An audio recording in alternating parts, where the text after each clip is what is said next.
pantry partners. Today we will be making some delicious garlic and onion potato wedges. Let's go!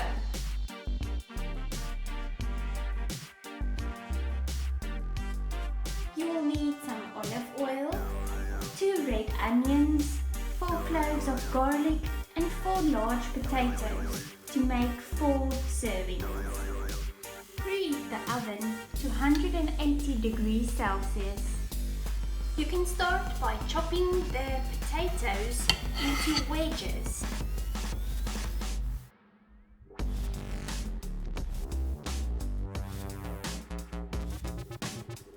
I am keeping the skins on. This is to increase the fiber content.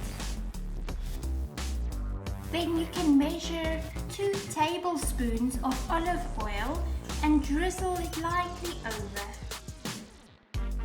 They are ready to go into the oven for about 30 minutes.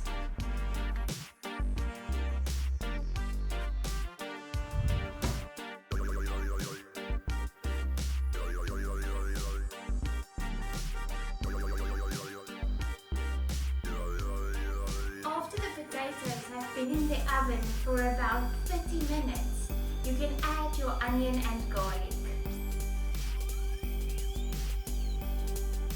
This can go back into the oven for another 20 minutes. It's been 20 minutes since we added the onion and garlic. You can taste the potatoes with a fork. If they are nice and soft, you can put them back into the oven and grill them for a while until they are golden brown and crispy. Our potatoes are done. Now they're the perfect side dish to any meal. If you enjoyed this video, please like and subscribe.